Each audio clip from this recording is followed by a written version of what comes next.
right above me here, that's knob and tube wiring. Now, I'm seeing this less and less just because a lot of people are having it replaced. It's not necessarily a hazardous issue. It is older wiring. What you may run into, or what you're more likely to run into, is that insurance companies may refuse to cover an event that's related to knob and tube wiring.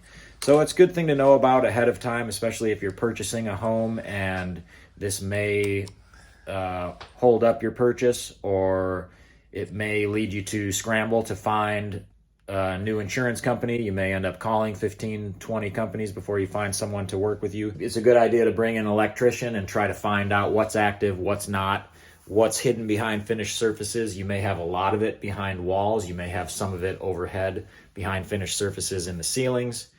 But you may find that a lot of it has been deactivated. You just don't know until you get someone in to take a look.